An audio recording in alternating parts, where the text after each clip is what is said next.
Are you sick of the airport? The long lines, security, the danger of terrorism? Why not take a ride in a hot air balloon? Virginia Horson's hot air balloon rides. You don't have to worry about terrorists or long lines, and it's just you and me, up in the air. Whoa! Hey, I can see my house from here. Just kidding. Why not take a ride in my balloon? I'll cut you a deal.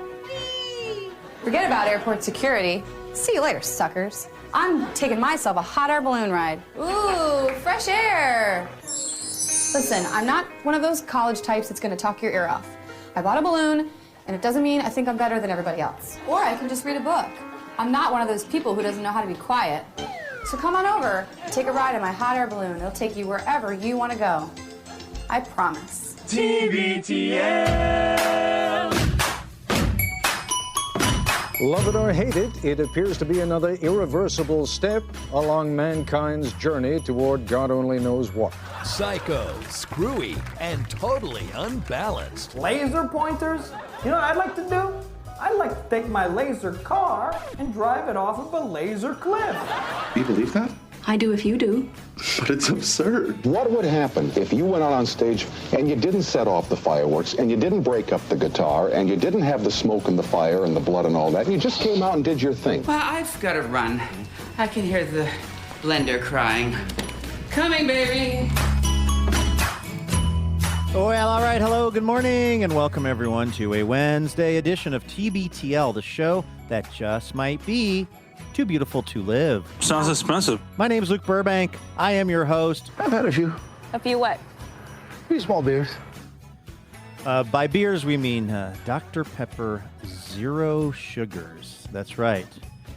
We're in a Dr. Pepper Zero Sugar phase around here. It's that part of the summer where we've cycled out of the Frescas and the Coke Zeros, and we're enjoying the Dr. Peppers, but of the zero sugar variety.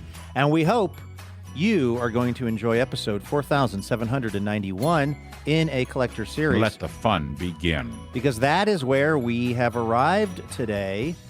I've been trying to talk about the story for a minute now. Of course, generally speaking, ideally, most of us, we go to the bathroom in a toilet if we can. A cat is an angel that poops in a box. But what if that toilet could save our life? It's ironic that I've been promoting that story for at least one show and haven't gotten to it. That's very 11 o'clock news.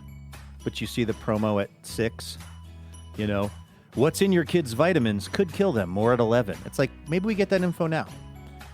What's in your toilet could save your life. And we may hear about it today. We may hear about it in months. I'm just not sure. I do know we're going to hear from this guy today, who's the longest-running co-bro of the show, maybe best known for his depictions of the tall ships. He comes into this Wednesday episode with an unusual amount of confidence, I would say. Oh, my God, guys, we are crushing it. He's Andrew Walsh, and he's joining me right now. Good morning, my friend. Good morning, Luke. Just so you know, weirdly, coincidentally, I am upholding the Fresca tradition of TBTL. Oh, how about a Fresca? I'm not usually drinking soda during the show, but I happened to grab one as I was passing the fridge today.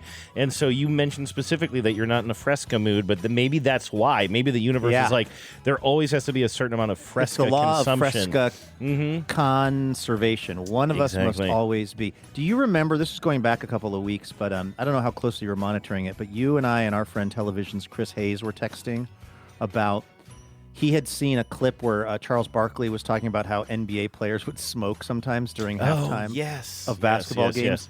And it reminded me of one of my favorite sports photos of all time, which is Len Dawson, who was a quarterback for the Kansas City Chiefs. I think this was maybe in like the first Super Bowl ever. It's halftime, and he's just smoking a cigarette.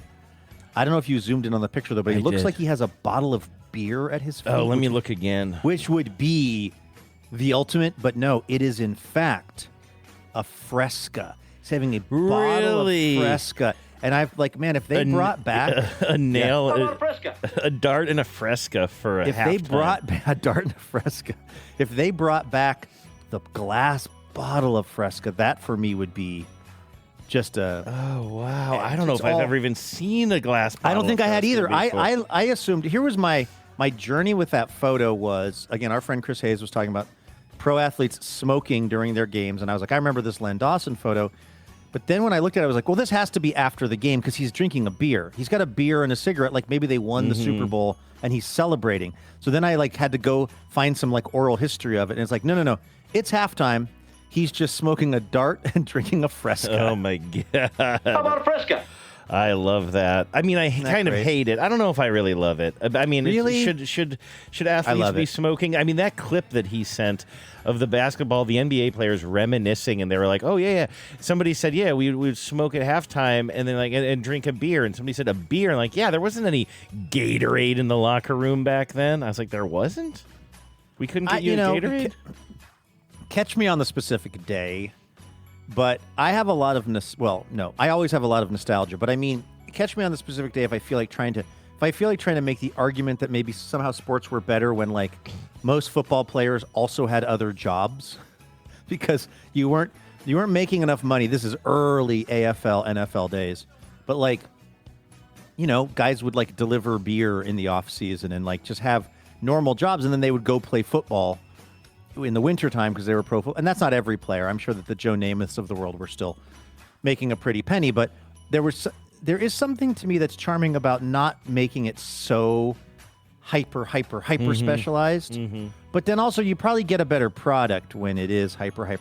There's stuff that they're doing on the on the NBA basketball court and on the NFL field and to some degree on the baseball field that they weren't doing 30 years ago because they were smoking cigarettes and drinking Frescas and thinking about having to go to their real job that weekend. Yes. Okay. So, putting cigarettes, which obviously we're not endorsing cigarettes, or beer. I would never talk about enjoying beer on this show. That seems very irresponsible. I've never had any, even a few. I've had a few. A few what? A few small beers. But that hyper specialized athleticism that you talk about, here's where I always think of it. And don't worry, we're not going to turn this into a whole sports show, but I do think about it in baseball. Okay. When I think about pitchers trying to throw the ball to any place other than over home plate, with a pitcher trying to throw the ball to first base to get an out there or something.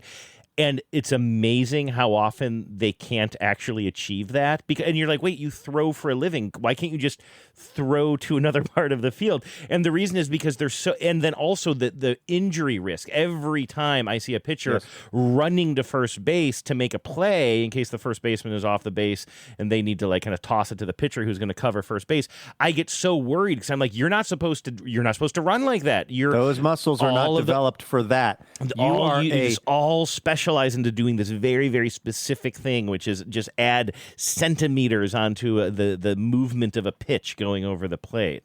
To add spin rate. Yeah, exactly, now, right? To use a dark analogy, they're like those mythical, Kentucky Fried Chickens that have been bred to where there's so much breast meat they can't support themselves on their own legs. Oh. Dark. Now, a less dark. They're like gibbons. And by that I mean two of the brothers in ZZ Top. Their beards have been bred to such a degree that their entire face has disappeared. Yeah, but I'm with you on that. That there's something about the hyper specificity of the role of the athlete. I mean, I think pitchers in baseball have got to be the ultimate example of that, right? I mean, I guess the only thing that would be maybe close to it would be a kicker in football, although it's not like the kicker in football has... Oh, by the way, just to close loop on gibbons, they have evolved really long arms that they don't make any sense on the ground. So when you see a monkey running and its arms are up like this, it's a gibbon because their arm... It's not just being hilarious. It's not just being awesome. The reason I didn't pause on the gibbons thing is I thought it was a joke I didn't get or something, and I just moved on. The monkeys that are gibbons, they are incredible moving from limb to limb of the trees because their hands are much stronger than their feet. They don't have tails, and they have these they've evolved these arms that are disproportionately long for their body, which makes them incredible in the tree canopy. And they can run on the ground, but there's nowhere to put their arms. They can't do like this. Their arms go way past their feet, so they run like this. They just arms straight up in the air, waggling around. It keeps them balanced a little more, or sometimes they just run with one arm up to keep their balance. But it's like I've never seen you wiggle so much. Luke is wiggling. I wish this was a TBTL You've never TV seen episode.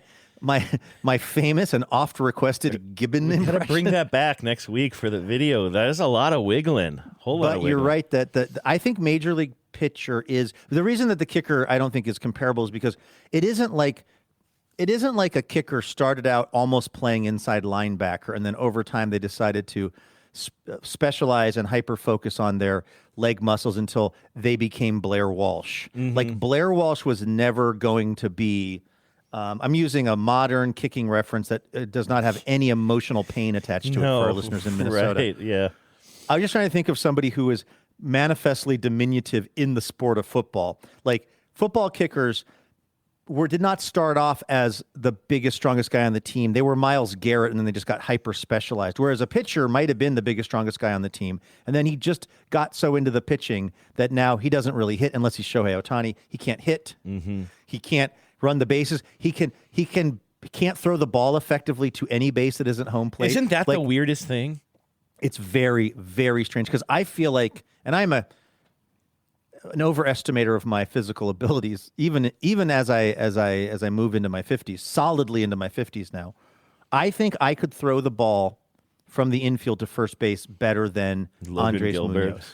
And fill in your Mariners pitcher. It wasn't always that way, but I think at this point, I'm more equipped to throw the ball to first than they are because I am not specialized in the way they are. Yeah. It's almost like they got too good at one thing. It's almost sci-fi-esque. It is sci-fi-esque when you hear about like the and we've talked about it on the show a little bit. What are like not the camps that they go to, but the actual like kind of the labs. Don't call them camps. What's that? I don't mean call them camps. baseball. I meant like baseball camps, but like like the laboratories that they go to where they work on their spin and everything like you talk about, and they're hooked up to like all these computers, and God knows what's flowing through their veins. Yeah, what's the one? This is this has come up. It's called like Driveline or something. Yeah, that's the one. And is that at Washington State or Oregon? Yeah, it's down south of Seattle. It's down in somewhere down south. And yeah, it's like, oh, I saw this new thing the other day on a guy doing this thing on TikTok that was actually so cool. I don't know if it's accurate or not, but what he basically did was, so we've like for some reason it seems like in the last month or so, batting cage stuff has been coming up a lot for us. I don't know why, but like when you're getting a pitch, yeah, it's the summer of batting cage. When you're in a batting cage and that pitch is coming into you, let's say it's going to be the fastball pitch versus a softball pitch. I don't know. It's kind of hard to pick up. Like they have a little green light in there that indicates the pitch is about to happen, but I kind of still never really feel like I'm ready for it, etc. They've now built this crazy pitching machine that is, it's basically like you would use in a batting cage, except so much more high tech. And it's got this digital screen. So whereas the old fashioned pitching machine that we will all be aware of, it's like, there's kind of like a loose net and then like a hole in it and the ball's like coming shooting out. This is like a screen that will have the actual physical pitcher that you're trying to, let's say. So you see the pitcher throw the ball, and then when their hand hits the point where it's throwing it, it shoots out of the hole. Oh, wow. So you're seeing the release point. And it's like, is it somewhat animated, or is it more like video? Like it's video realistic. It's hyper realistic. Oh, interesting. And you can make it any pitcher. And this guy's thing was, I'm sorry I'm putting you on the spot, because he also has although the last name seems vaguely Polish, so maybe this will, deep in your family memory, you'll remember. Who is the guy, Mizorowski? For the Brewers? Yeah. For the Brewers, Mizorowski, who's just got like the nastiest stuff of all time. Mm-hmm. He's got that high fastball that no one can hit. So this dude on TikTok said, like, can I hit a home run off of Mizorowski in like 100 at-bats? Can I get some clarification here? Yes. So this is like a consumer, like this is a cage that somebody I don't know like if it's you and consumer. I could go to. This or seems professional grade. This is for professionals, okay, at one of these It looks like the kind of thing they'd have at like this Driveline baseball type of deal where, like, or let's just say this, if it's for consumers, if it's retail, it would have to be like $30,000. It would have to be like a ridiculous amount of money, because it's a pitching machine, but the most complicated one I've ever seen, where he made it into Mizorowski. It's really Mizorowski, and it's really throwing 104 at the top of the zone. It's throwing all of Mizorowski's pitches. Which Oh, my I God. learned. It's not just throwing a fastball at 104 at the top of the zone. It's throwing whatever. Let's call it a cutter. Let's call it whatever his 3 primary pitches are. And you can set it so this thing is just throwing you the guy's actual repertoire. Oh, my God. And it's him. It's not an animation. It's like a video of him. Yeah. It's his height. It's his release point. It's doing his pitches. Well, the reason I know that this is not for consumers is because that would be totally useless. It would just be dangerous in any situation other than a professional MLB laboratory. And you'd have too many people trying to have sex with the machine. Is Mizorowski good looking? I can't remember. He's very young. I just mean generally leave people alone with some kind of a machine that has a hole in it. It's not going to be good. Hey, there's listen, one thing I've learned about human nature. Listen, folks, he doesn't make the rules, okay? He just calls them as he just sees observe them. I'm just saying what I see. But anyway, it was both so cool and also just so sort of like first of all, in a million years I would have never ever stand in front of that machine pitching 104 miles an hour because it looked so crazy fast. But then the other thing that was a little bit unsatisfying, and this guy's a phenomenal baseball player. He's not a professional baseball player, but he obviously played probably in college. Maybe he was in the minors. He's a very, very good hitter compared to any normal person. But then this same tracking device, because he's not in a baseball stadium. He's in a batting cage environment in like a warehouse, right? So there's still nets around him. He doesn't have like he's not on a real baseball field. So now the flip side of this crazy technology is it's throwing you these pitches, showing you the real pitcher, and presumably you can change it to anybody you want. And then it's also showing you on this other screen where your hit went. Yeah. So it's tracking the exit velo, the angle. So you're getting if you were you could probably even dial up a specific park, right? I bet you could. I hadn't thought of that. And then it's like, would this go into the out in what are the boxes at Fenway versus right, the Crawford boxes versus exactly. Fenway? Yeah. I hadn't thought about, but I bet you're totally right. Now that kind of makes me want to get the machine. Oh my God. And set it on 15 miles per hour. Yeah. Can I set it on right? Can I set it on off night George Kirby? Right. Exactly. Can I set it on Brian Wu on the road? But so then he can Vargas also setting. He was saying like.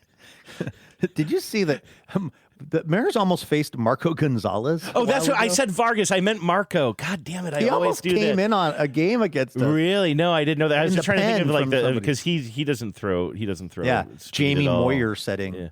Yeah. But yeah. So then he's seeing. So he finally hits what the thing told him was a home run, but you couldn't it wasn't like he got to hit a majestic shot off of the Miz. He hit some kind of ball that went and hit the roof, hit the inside roof netting, but he's like pointing at the screen. And to his credit, the guy goes, "I don't care if that was the ugliest home run of all time. I'm taking it." And by the way, that was 70 at bats in or something. Oh wow, yeah. You were asking me a few weeks ago about like how many. Like I think you said 100 like MLB speed pitches out of a machine. Could I hit any of them? I still don't. I think I was saying against a real MLB pitcher. Not a machine, but an actual pitcher. Not a machine, a pitcher. Yeah, God, I'd be so 100 scared. at-bats, contact. 70, the first 70, I'm just jumping out of the way every time. Like, even if it's right over the plate, I'm so scared of the ball. And they say you're not supposed to be, I think. I think of myself as a big, strong man. Here comes John Wayne. Oh. And when I saw these pitches coming in, now granted, my feelings. Go name an airport for me. Apropos of nothing, right before the show, for some reason, I was watching this little clip, and it was Bob Odenkirk and David Cross talking about how they met. Somebody had asked them, like, how they got started, collaborating in comedy together. And I didn't realize this, but it was, I guess, towards the end of the Ben Stiller show's run, David Cross was hired as a writer for one of the last 3 shows. Oh. And he wrote TJO Pooter Toots. David Cross wrote it. Okay, yeah. And Bob Odenkirk said in this interview with David Cross sitting there, he said, and that was when I thought, oh, you were someone to pay attention to. So Bob Odenkirk, so we have PJO Pooter Toots to thank for the long and fruitful collaboration of those two, because that sketch getting written by David Cross made Bob Odenkirk pay attention to him. Oh, no kidding. Yeah, because Bob was a big part of that show. He was also he was in the credits, right? I kind of forget about that. Bob wasn't just a writer for Ben Stiller, but he was actually in those. I think he was in the. Credits. I think he was. Right. I guess he maybe didn't act a ton. In fact, I don't think he's. I think he was in I think he. I think. Oh, he is in that Janine, sketch. He's in. Yeah, I think him and Janine is, are in their main actors in that. Absolutely. He is Bob Odenkirk's character in that is he's the guy that likes working at TJ Opootertoots too much. He's like, can you believe this is our job? Oh, like, I don't remember that part of He's it. just so excited about working there. And then Janine Garofalo is a little bit sort of dubious. And then Ben Stiller is the guy who's fully he's the cult leader carrying on because remember the reveal is that there was a survivor of the Donner Party, and it was T.J. Opootertoot. I knew it had some darkness about it because with the tape that we play, it says, and a taste that is oddly familiar is what they always say about it. Actually, you know what it has? I know I refer everything back to this. It has real, under the eye of Keir energy. They chase Janine Garofalo's character back into this alley or kind of weird back part of the restaurant where they start to get into the lore of TJ Opootertoot and how he David Cross swoops into the last moment with a mustache shaver, which is kind of how you defeat them because they all have these novelty mustaches. It's one of those kind of places. That's one of that's a through line with Bob Odenkirk. He loves the worst looking fake facial hair possible in sketch comedy. You go back and watch any Mr. Show episode, you're going to find one sketch where it's Bob and just the worst mustache you can. He just thinks it's so damn funny to have really bad fake facial hair. Do you watch any of the did you watch what was it, Nobody, his action movie stuff? No, I think Genevieve went to see that one. It just didn't hold any appeal to me. So Bob Odenkirk as action star is not something that is kind of. I did see that. I want to say maybe it was on a plane or it was somewhere. I didn't see it in a movie theater, but I saw it somewhere, and I think I actually found it kind of. I thought it was a fun action. I probably was more likely to see it because it's Bob Odenkirk. I also do have kind of mixed feelings about the whole phenomenon of that because now they've made two of them. Yeah, and it's I love Bob Odenkirk's comedy a lot. I don't know if he also gets to be an action star. Well, I guess he does, and he is. Mm-hmm. But there's something I don't want to compare the two because it's not fair to Bob Odenkirk, who's done nothing wrong. But it's sort of like buff Jeff Bezos. It's no. That's not your lane. Your lane is you were the guy, who was, losing money on your business because you knew ultimately someday you would rule the world with it, and you're making desks out of old doors, and you're shipping books, and you're the kind of goofy guy with the kind of thinning hair who's the kind of the nerd. You don't also then turn into the or maybe it's like Mark Zuckerberg being really into jujitsu. It just doesn't feel to me, it's Bob Odenkirk is supposed to be the guy kind of making fun of the action stars. And then he also wanted to be one, and he now is. And it almost feels he went from being, on the student newspaper to now he wants to captain the football team, and he also is. I guess it's almost a good story. It's good that he got the chance, but it feels almost like he's selling out the comedy nerds of the world. It's not like Jordan Peele is out there making horror films or something like that. Stay in your lane, right? That to me that's the biggest one for me. That it's just so funny that Jordan Peele, I think this is an interesting thought experiment. I think it's interesting to me, and that's all I care about. Jordan Peele, future generations, meaning let's even just say to the generation that's maybe being born right now, right? And then so that means about 20 years from now when they're in college and they're kind of exploring, film the way you and I got into older films and kind of expanded our filmography or whatever as we were kind of coming of age or whatever. They hear about Jordan Peele. They are shocked to hear about Key and Peele in the comedy stuff, right? They think of him first as just one of the biggest names in horror for our era. It's like if you found out that Alfred Hitchcock used to be on Benny Hill and was funny. And was actually funny. Yeah. That is interesting. That's definitely the Key and Peele thing is so wild. Although, here's what I will say. What is for you and I, what is our most oft quoted line from Get Out? Oh, I'd vote for Obama a third time if I could. It's comedy. Yeah, exactly. It's comedy. Yeah, I'm not saying the movie is. I think there's the sort of membrane between horror and comedy, particularly if it's done well. And I'm not a horror aficionado in any sense of the the word, I guess. I don't know a lot about horror, but I do know that there are times where there's some kind of darkly funny moments and things like that. To me, it's like the thing. Here's what I think is weird about Bob Odenkirk going action heroes. He's also the action hero. Be one thing if he was like, oh, I'd always wanted to make a Die Hard style movie, but he's like, what he really was like, he's like, and again, he's allowed to do this, and it actually makes perfect sense. He's like, I was always kind of the geeky guy with the thin hair who was kind of like in the comedy sketches, and now I want to be the kind of geeky guy with the thin hair, but who's actually in kind of really good shape, and I actually kick everyone's butt, and it's me. Mm-hmm. I don't think I have a problem with it. I just knowing that, I mean, there might, and you saw it, I didn't. Maybe there's some winks and nods in there. Like for me, the whole Breaking Bad, Better Call Saul, even before it evolved into Better Call Saul, like the Breaking Bad use of Bob Odenkirk, I thought was brilliant because the show is definitely not a comedy, right? It's a big tragedy, but there was so much humor in that character, but it didn't make the show a comedy. And then Better Call Saul is a continuation of that. And I would say that Saul is darker in a different way, but we're not darker, as dark in a different way, but it's less grim. There's just something about the way it's shot, especially in the colors and the fact that Bob Odenkirk is the main lead. Like, it'll make you cry, it'll make you angry at times, but it is also very funny. And so that seems to be like maybe the transition into Bob wanting to try these other projects. But like, I don't think that I didn't hear anything bad about them. I'm just not interested in him not being a little bit funny or having that, I don't know, extra nuance to the character. I think the reason why I find it mildly threatening is because if given the option, it's also what I would do. Mm-hmm. I'd be like, oh, but could I also maybe be I'm 53. Could I be the star of the action movie?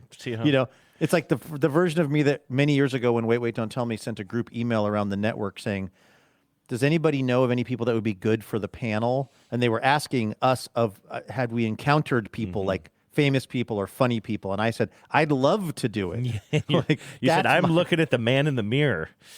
I'm asking him to start being on Wait, Don't Tell Me. Yeah. By the way, this isn't worth saying because I've said it before, and I don't think you've seen it yet, but that's another reason why I thought Weapons was such a good horror movie is because it's made by a comedy director.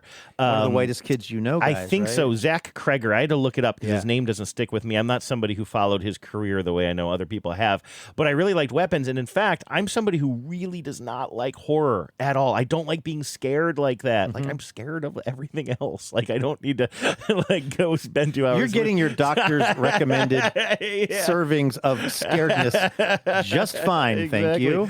And so, but that movie, I actually rewatched it. Like, I landed on that at home one time playing Cards with Thieves. I'm like, oh, let's put Weapons on again, because watching it a second time kind of takes some of the suspense out of it because, I've already seen it. And you can really just appreciate again, it's not a funny movie. There are not laugh lines in it, although I will say, and I don't want to spoil anything, it's not necessarily, I don't know to what degree it's supposed to be funny, but when everything finally just breaks the F loose in that movie, I was so scared in my seat for so long, and then this sort of visually, absurd is the wrong word, but I'll say visually absurd thing happens. I can't remember laughing so hard and maniacally in a theater. And I've seen Naked Gun. But like, it was a different kind of laughter than I've ever had in a movie before, because it was almost like all of my tension was just breaking. And you're just like, God, yes, this is the perfect, like, you can really see how these guys with like comedic chops can then grab a handle of these horror themes and present you something that is way more interesting than someone who's just obsessed with horror. Yeah, I need to see that. I mean, I know it's well after the fact, and like, oh my gosh, I'm forgetting her name, but the woman who won the Oscar for her performance, Amy Madigan. Well done. Nice job. And, like when I saw the first trailer for it, I thought, oh my God, this is a great premise. You have a grade of kids that goes missing. And then I just didn't get to watch it. And then it became so part of the culture, just everyone running around with their hands in that weird backwards position, weapons style. Yeah. But maybe now that nobody cares about my take on it. It's a perfect time for me to watch it and then tell you what I thought of it. Yeah, and also there's just enjoyable scenes. There are also some really brutal scenes. There are some really scary scenes and some really brutal scenes, but there are also just some like really enjoyable. Speaking of Madigan, exactly. It doesn't make you cry though. That's the only difference.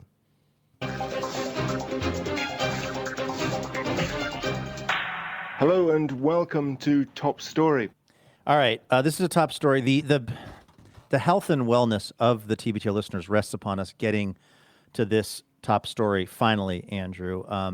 And when I saw the headline, I thought this is going to be, I don't know, just one of those kind of New York Post style stories. And by New York Post style story, I mean I saw it in the New York Post. That is a headline, but when you read into it, it's actually kind of not a real thing, and there's no reason to talk about it other than maybe to make some bathroom jokes. But no, actually, there's something kind of to it. German company's smart toilet seat that can tell you if you have a heart problem. There is a company in Germany that is making toilets and basically smart toilet seats that can detect atrial fibrillation, also known as AFib, the most common heart rhythm disorder, as reliably as what they are currently using as the conventional EKG test done in a medical office or hospital. This is according to a study. By the way, AFib is something that affects an estimated 12.1 million Americans. And one of the big problems with it is that a lot of people do not know that they have it. This is something that makes your heart beat slowly or irregularly, or it's not a good condition to have, particularly if you don't know that you have it. The earlier they catch it, the more they can do for it. It's a really good thing to find out about in the early stages, because then it doesn't have to get super duper bad. And it's called the Haro EKG seat, a smart toilet seat integrated with EKG sensors, similar to those used during the EKG tests. The Hamburger Heart Study, which for a German study about heart problems seems a little on the nose. The Hamburger Heart Study compared the toilet seat's accuracy in detecting AFib with that of conventional medical EKG devices. Researchers found a high level of agreement between the toilet seat's 6-lead EKG system and the ones that they use in the medical offices. The company also emphasized how simple the EKG seat is to use compared to a traditional EKG. Well, yes, one of them you sit down on multiple times a day in your home. The other you have to go to the hospital for, or the doctors for. My question to you is, would you, I know you're not a bidet boy, I know you don't like that, but would you get one of these in your house? If these were being sold widely in America, would you put one of these on your toilet at your house? I know you don't like a lot of doodads and doohickeys, but it seems to me like a pretty good idea. It doesn't seem like a high priority for me as far as electronics that I want to bring into my home, I suppose. Really? I don't feel like this is... How good is your stereo going to do you when you're dead? That's the most rock and roll thing you've ever said to me.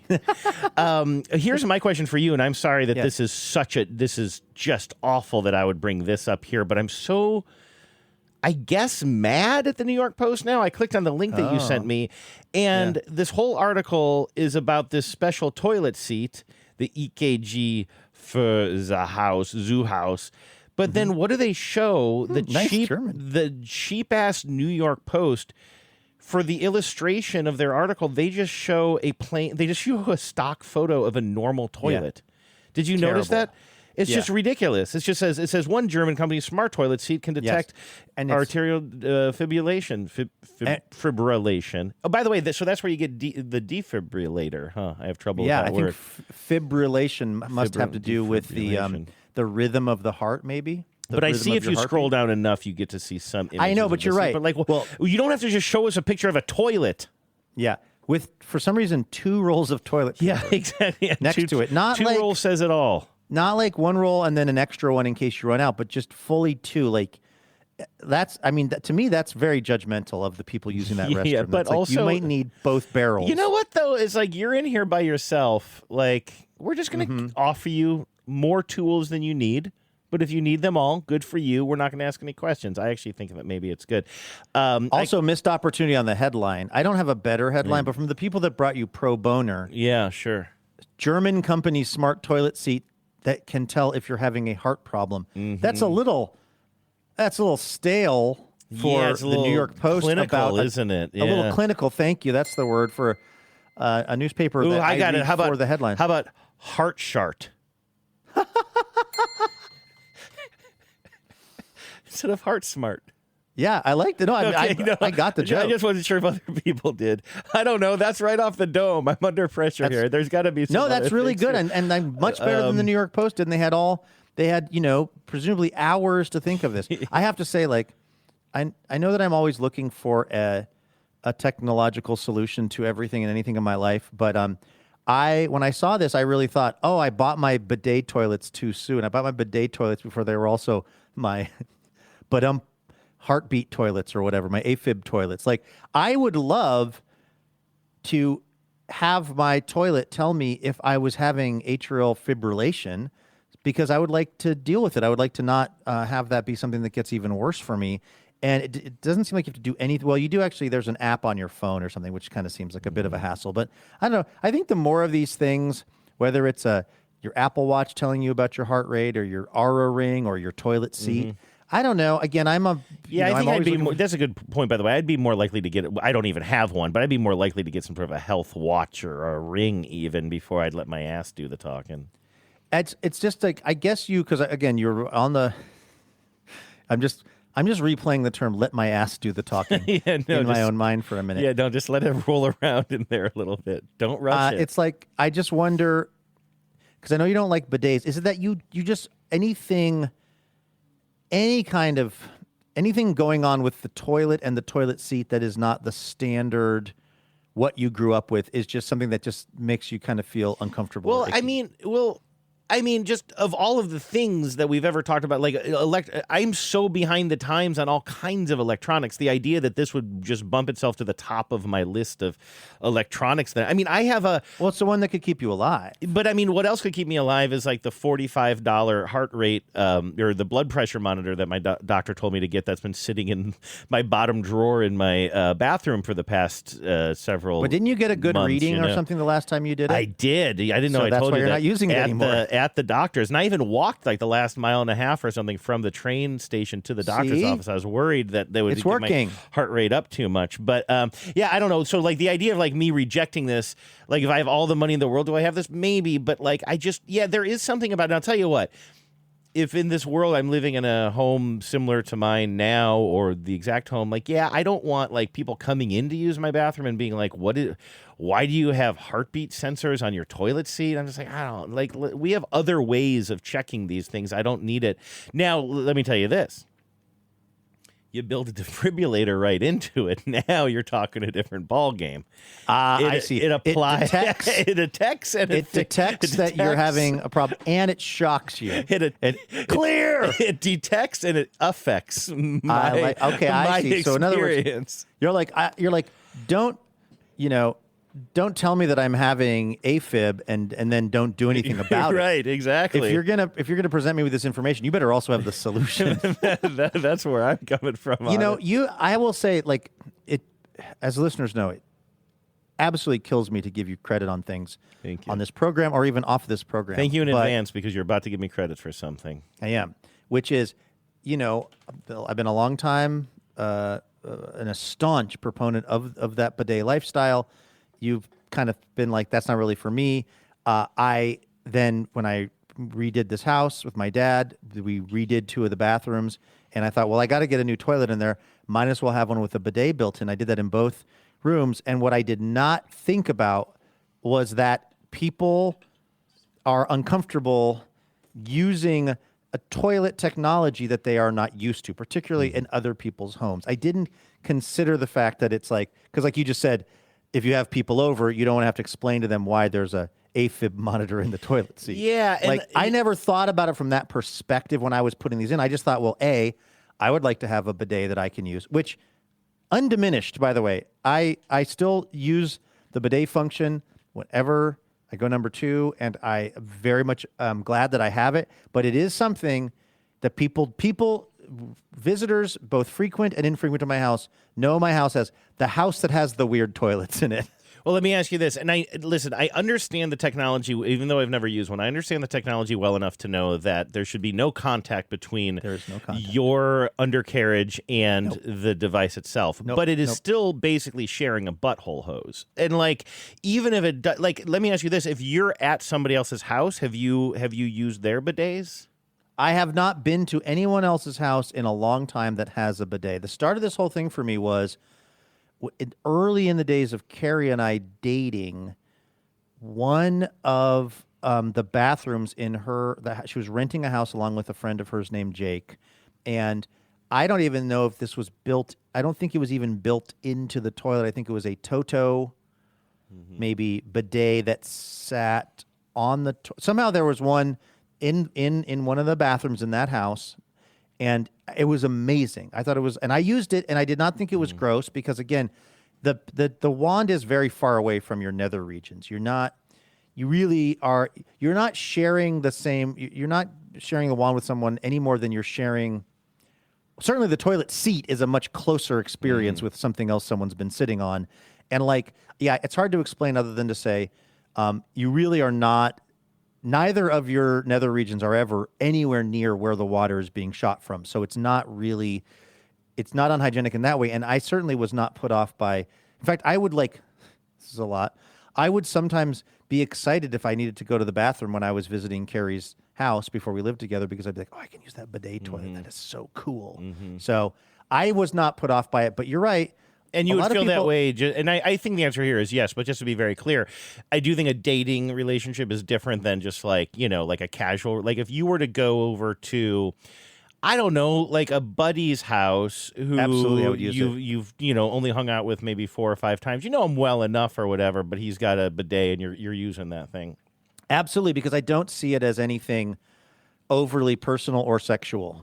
I don't. By the way, I did not bring sex into this, for the record. Well, you said if it was my girlfriend, it's one thing. If it was my buddy. No, but that's not about. No, that's. I just mean that about.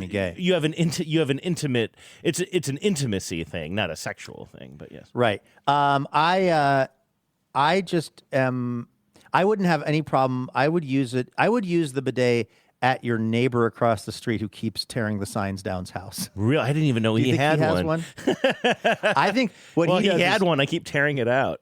No, I think he just goes. He goes like down to the basement and he just like knocks over where the water comes into the house and it shoots a geyser and he sits on it like a cartoon. He just levitates above it with his Pittsburgh toilet.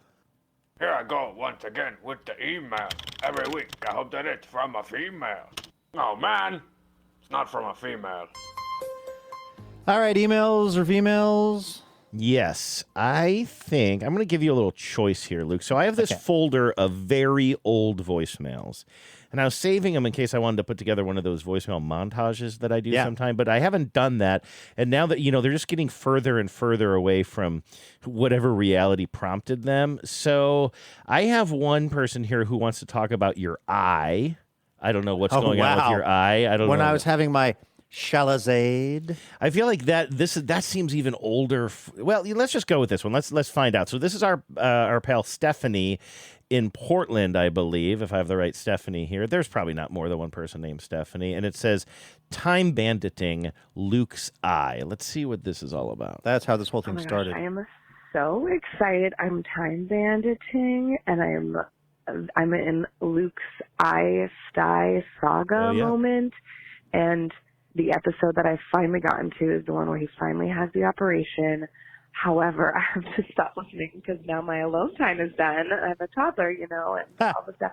Although maybe later I can play it with him too. But anyways, the point is that I have to go do stuff. But I'm so excited. The build up, the anticipation. This is wonderful content. Thank you for making me happy and keeping me company.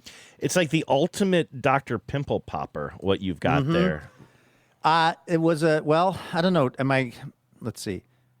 I guess am I ruining it for Stephanie? Although maybe Stephanie's still listening back in the Well, she left that voicemail months ago, and she was listening to episodes from months before that. I'm happy to say, Stephanie, and for anybody who missed the resolution of that it's all fine now. Oh, yeah. After it took two different, surgical interventions with it, where the guy had to go and cut it open and squeeze it, squeeze out the what was going on inside there. And I will tell you this: what was kind of actually, is useful the right word? What was a nice bit of perspective about that is I am a person who does not like their physical appearance very much, particularly times when I'm going to be like on stage in front of a bunch of people or maybe on a TV camera. And like, I will sometimes be about to go out on a shoot for CBS and I'm like brushing my hair or my teeth or I don't know, getting ready to go. And I'm just like, ugh, this stupid face.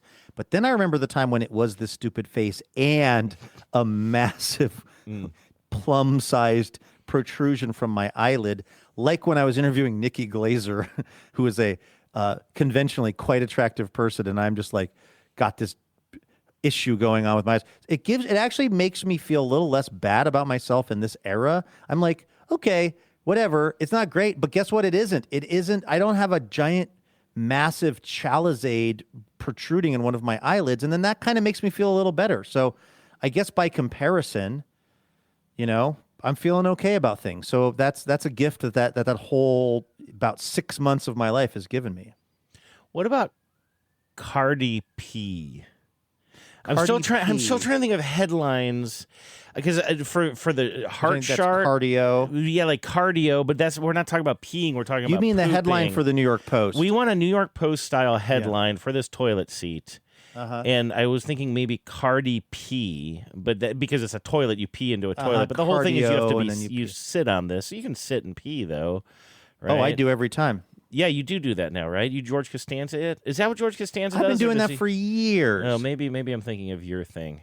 He does something where he takes off his shirt when he goes number 2, I think. Oh, I remember that too. Isn't that his whole deal? But that's not the episode where he's trying to take the book back that he took into the bathroom of Brentano's. No, I don't think so. Maybe it is. I don't know. I'm not like an expert. I watched a lot of the Seinfelds when they were just like, current, but like I'm not like one of those people who's rewatched them so many times that I have an encyclopedic memory of it. I don't feel like I think this has come up on the show before, and we should probably get on out of here. But like, I don't feel like, for me, Seinfeld does not hold up the way an old episode of like The Simpsons does, or an old episode of 30 Rock. And I know 30 Rock and Seinfeld were not in the same era, but like Seinfeld was such a vibe.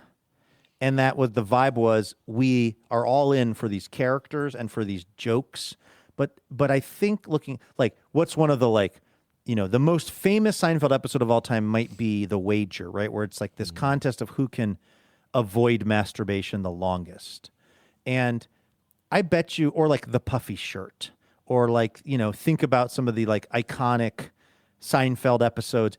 I think if you go back and you watch them in this day and age, I don't think they're as funny they don't hold up as much as other things like that. And I think it's because there was this sort of, I don't want to say delusion, because delusion makes it sound like there was no humor there, but there was this collective mania around Seinfeld that I was part of. That it was like, you watched an episode of Seinfeld and it was the funniest thing you'd ever seen in your life, and then you went to school the next day and you talked about it. But actually, looking back on it, it's like, okay, it's like a contest where everyone's trying to not masturbate.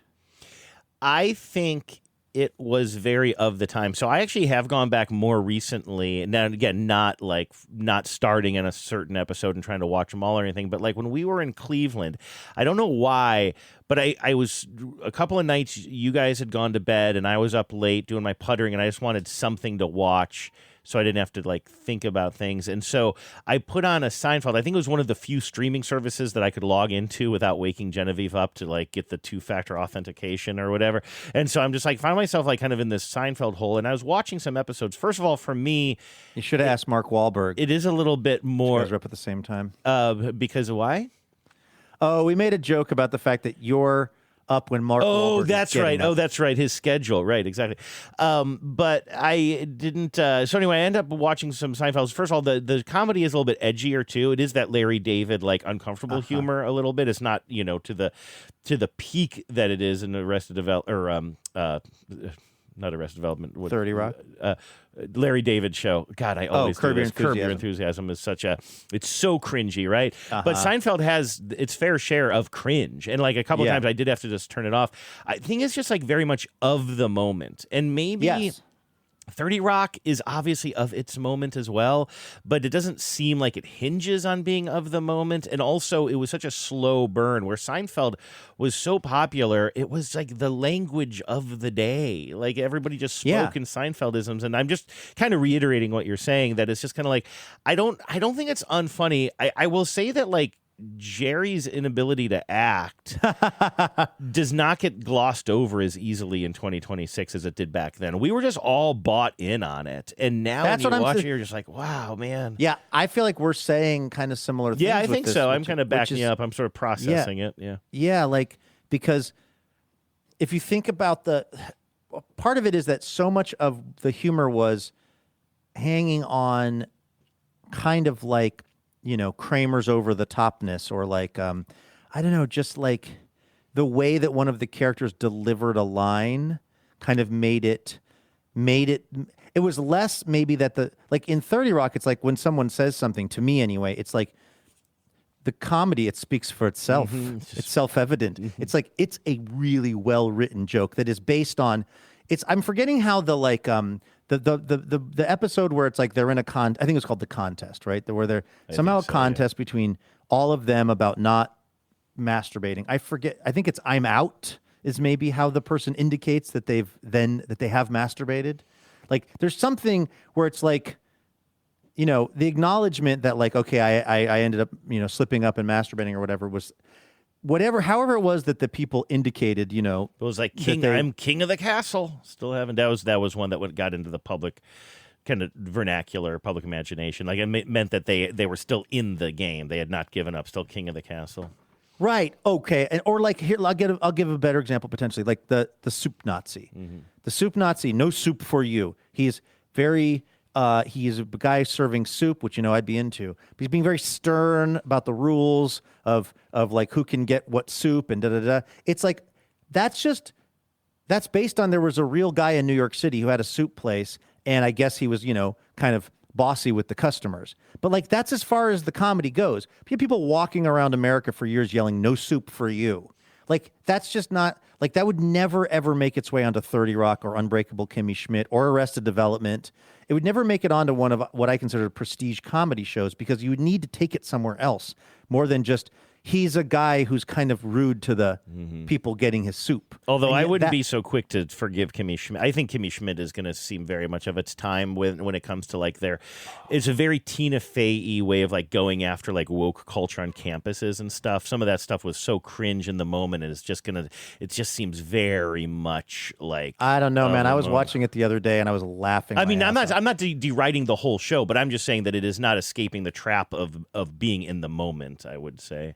Yeah, but that to me is separate from comedy. Like they have I might a whole laugh at thing them. about they have a whole plot about the Washington R words, and like it's this whole long like multi-episode plot about not Jenna Maroney. Well, you're getting into taste versus comedy. No, I'm talking about timelessness. I'm talking about what will like the whole thing about the Washington R words in Kimmy Schmidt will see it seems dated today, and it's only about 10 years old. Like, well, I guess my point isn't that 30 Rock is timeless. My point is that 30 Rock is still funny. Mm-hmm. Like, and that's and I don't think Seinfeld is that funny. Like, I don't know about timeless. To me, timelessness and being funny are not connected as tightly as maybe they are for you or what you're describing. Well, I guess my argument about Seinfeld was it was of its time very much, and when you watch it, you feel the time around it so much, and it's dependent on the era in which it was in. And I would say that something like 30 Rock, one of the reasons it survives as well is because it's not linked to the very specific things. Not that it was. I mean, listen, there were plenty of references in 30 Rock that had to do with the George W. Bush administration and everything, but like it just doesn't feel as dependent on it. I guess with Kimmy Schmidt, I mean, I just was recently watching multiple seasons of it. Like whatever that sort of tangent into that thing was, which I guess I wasn't watching the season that was on. That to me, like there just seems. I don't know why we don't want to end the show with me defending Kimmy Schmidt, other than that to me does not make Kimmy Schmidt feel especially rooted in a particular moment. I think that has more to do with maybe you and I's diverging sense of politics on certain things than anything as far as how I perceive that show and how you perceive it. Oh, I would disagree with that. I don't think it has to do with, because I'm in line with what they're saying about the Washington team. Like, I'm totally on board with that. I thought, okay, well, there you go. It's about Jenna, like, standing up for and, like, trying to get them to change the name and everything. This isn't about my politics personally. It's about, I see. And then the stuff on campus is it's just so cringy. The woman, the young woman who plays, like, I guess her, whatever, the college-age daughter in that show or whatever. It's just like, it's like nannying for or something. It's somebody's daughter. I think it's the nanny situation, and it's just like, it's a little bit of that Sopranos problem with like the hiring of young talent and stuff. Yeah. And again, now you've got me like kind of saying that Kimmy Schmidt is bad. Like, there's so much I liked about Kimmy Schmidt.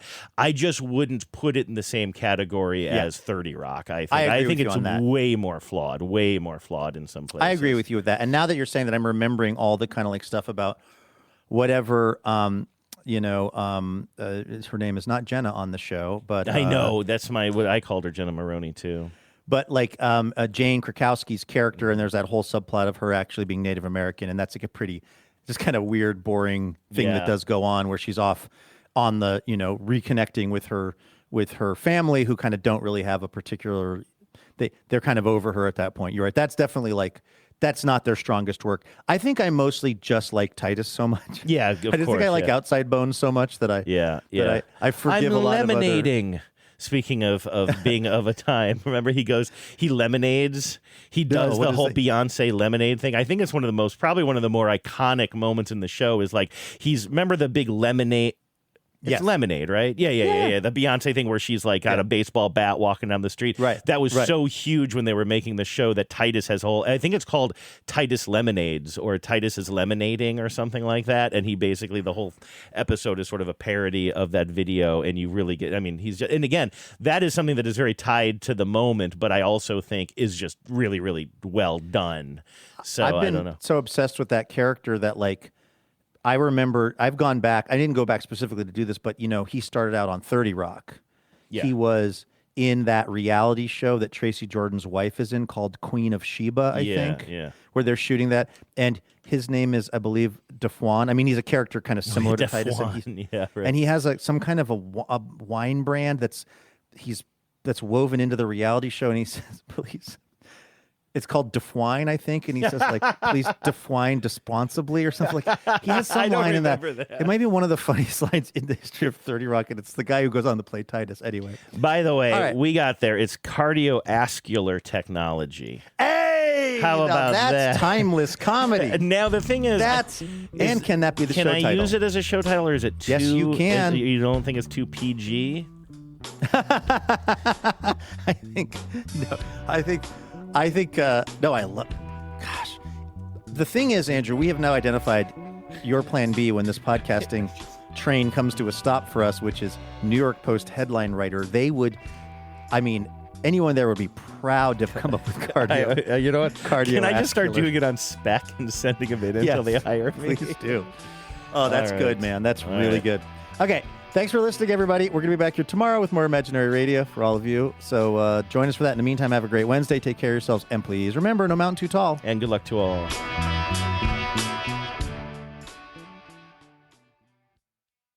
Power out.